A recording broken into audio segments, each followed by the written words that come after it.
আসসালামু আলাইকুম, কেমন আছেন সবাই? আশা করি ভালো আছেন, আমিও ভালো আছি। তো চলে আসলাম এই যে আপনাদের সাথে কিছু শেয়ার করার জন্য।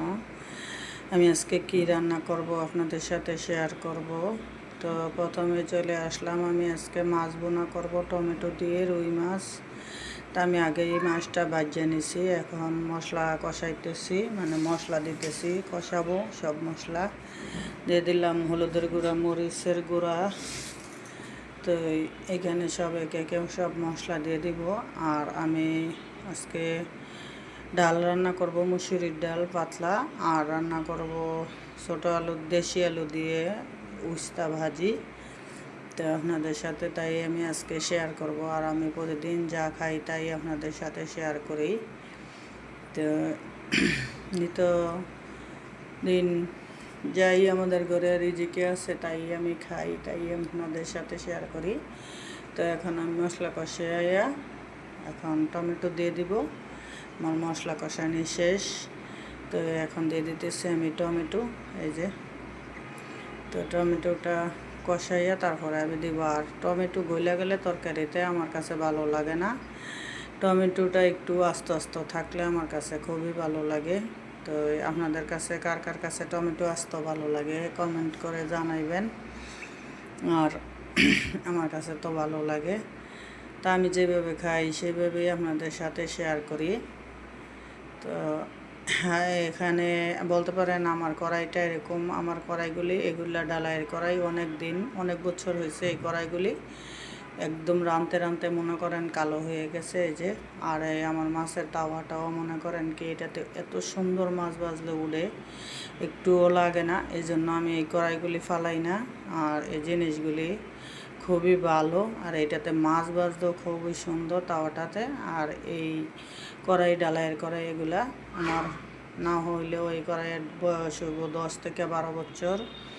তো এই কড়াইগুলোতে রান্না আমার খুবই ভালো হয়। তো এই যে আমার মাছের তরকারি বোনা শেষ, এখন আমি কাঁচামরিচ আর ধনে পাতা দিয়ে দিলাম। তো নামায়া আমি তারপর ডাল বসাবো।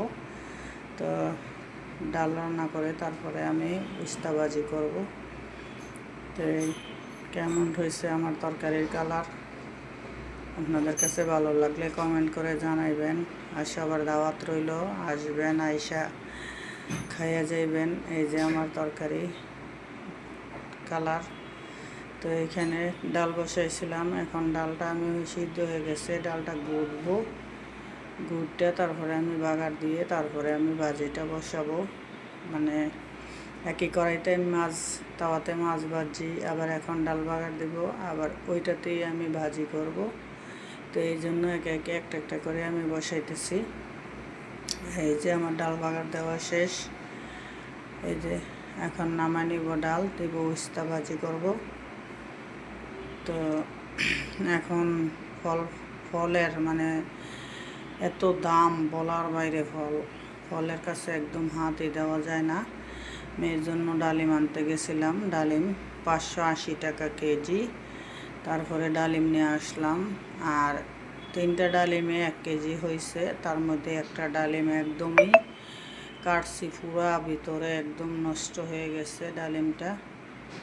মানে মাইয়ায় আমার মেয়ে ডালিম দেখে আর এখন বলতেছে আর ওইগুলো আমি খাবো না।